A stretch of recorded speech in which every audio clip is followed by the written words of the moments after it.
Please watch my videos through to the very end. Regards, Arielle.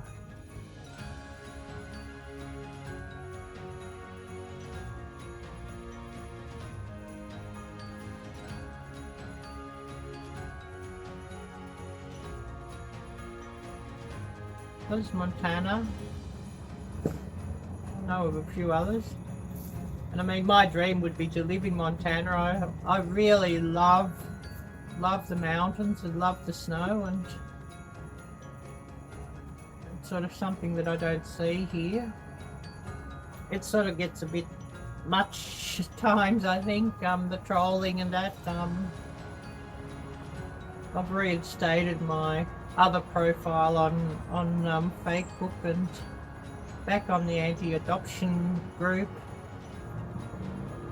because you know there's just some things going down with adoption that sort of needs to be, you know, people need to be made aware of. So, but you know, some of the trolling that comes from that can be really quite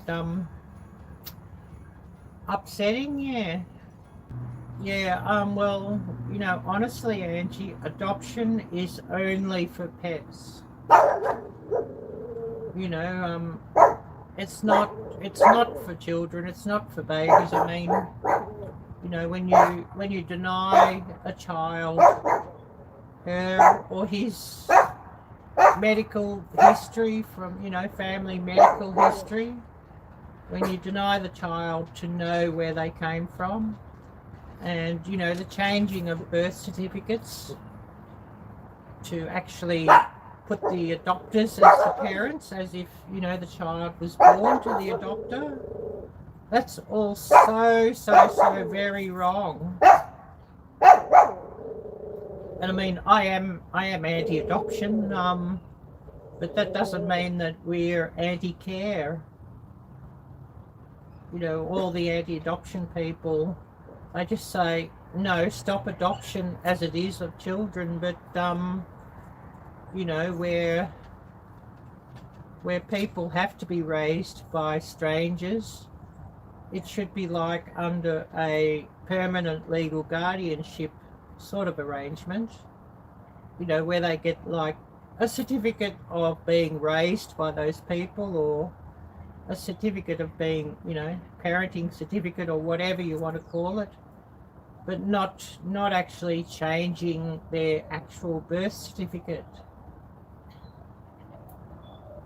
Because, you know, a birth certificate is actually a medical record.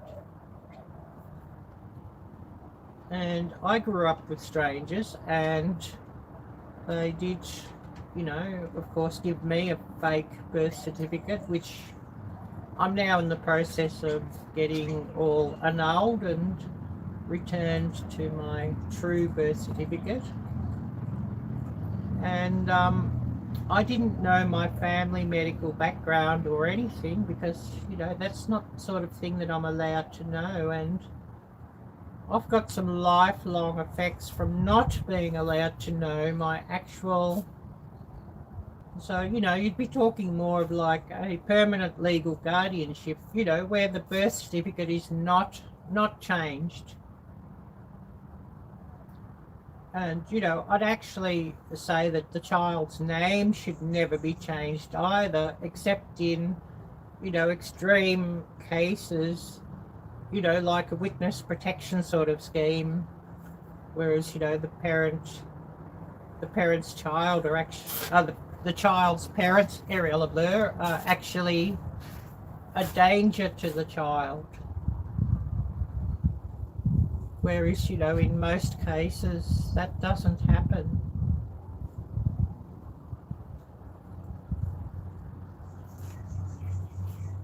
And so often, you know, adoption is sort of forced onto mums, because mums are a little bit poverty-stricken or less well off, and, you know, they say, oh, baby be far better with strangers who have some money. But, you know, the irony is that so often you see with adoption that these adopters will go and furiously try to raise money to afford the adoption fees and all the adoption costs, and you know, $20,000 or $50,000 which they raise to be able to legally adopt. Well, you could imagine how much good $20,000 or $50,000 would do in the hands of mum who's only giving up the baby because she's a bit young or she's poverty stricken or what have you. And you know, of course, if she got that money, she'd never even consider giving up her child.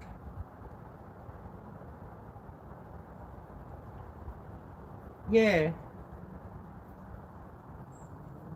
Or pay for their, yeah. And you know, I am myself, I'm pro-life, of course, but I'm anti-adoption, which, you know, a lot of anti-adoption people are pro-choice on that, but I'm sort of pro-supporting family preservation as well. And then, you know, only in extreme cases that the child might have to be raised by strangers.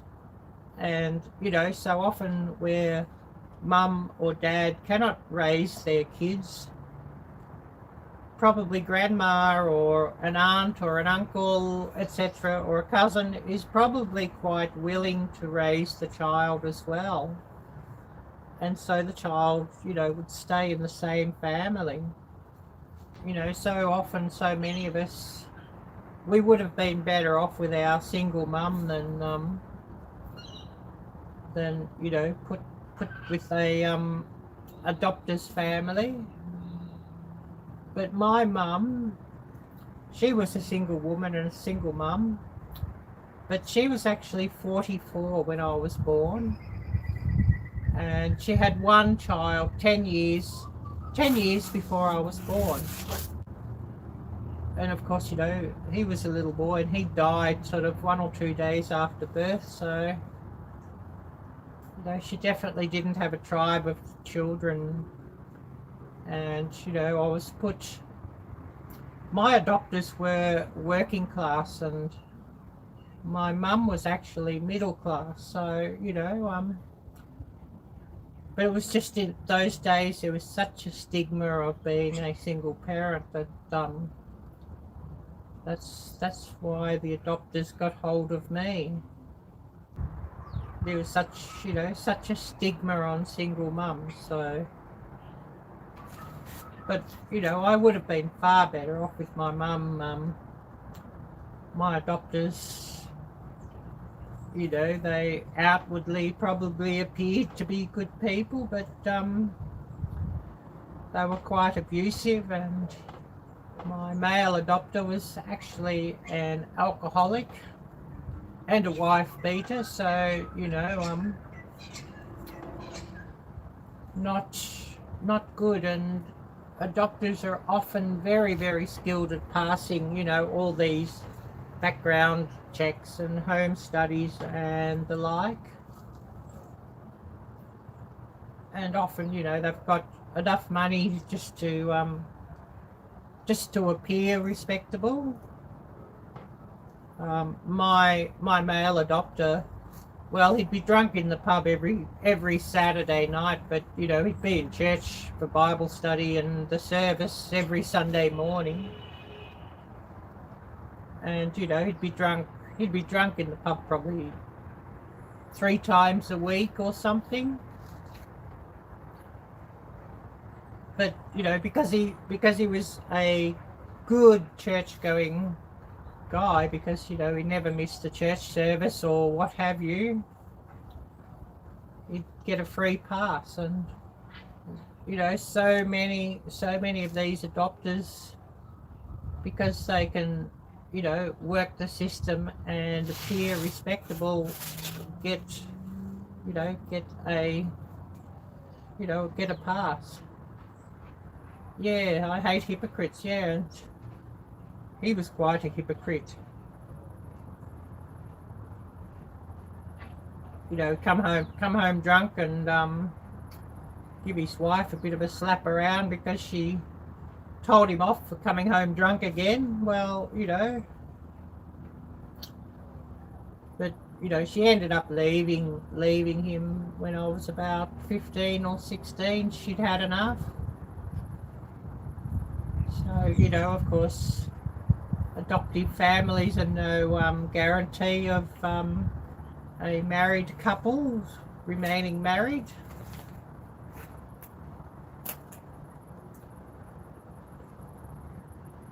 But, you know, it was quite horrid, so, you know, it did take away my childhood and all the abuse, and second or third best, because they had 2 kids of their own, and you know, their kids could do nothing wrong. But you know, not a very nice guy, but you know, she wasn't perfect either. She enabled him, and you know, she probably should have left him sort of, you know, a couple of years, or within a couple of years after she married him, when she sort of found out what he was really like. And you know, it's a big thing so often that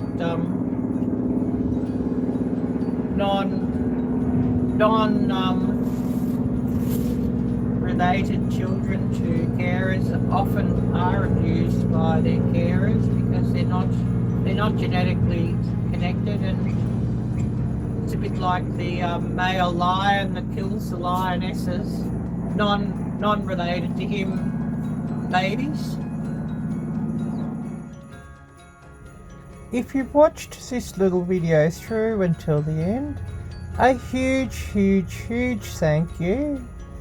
And my little talk hopefully opens many of your eyes on how adoption really does harm us adoptees. I would love if you could support my channel by buying me a coffee or subscribing, and of course subscribing is free.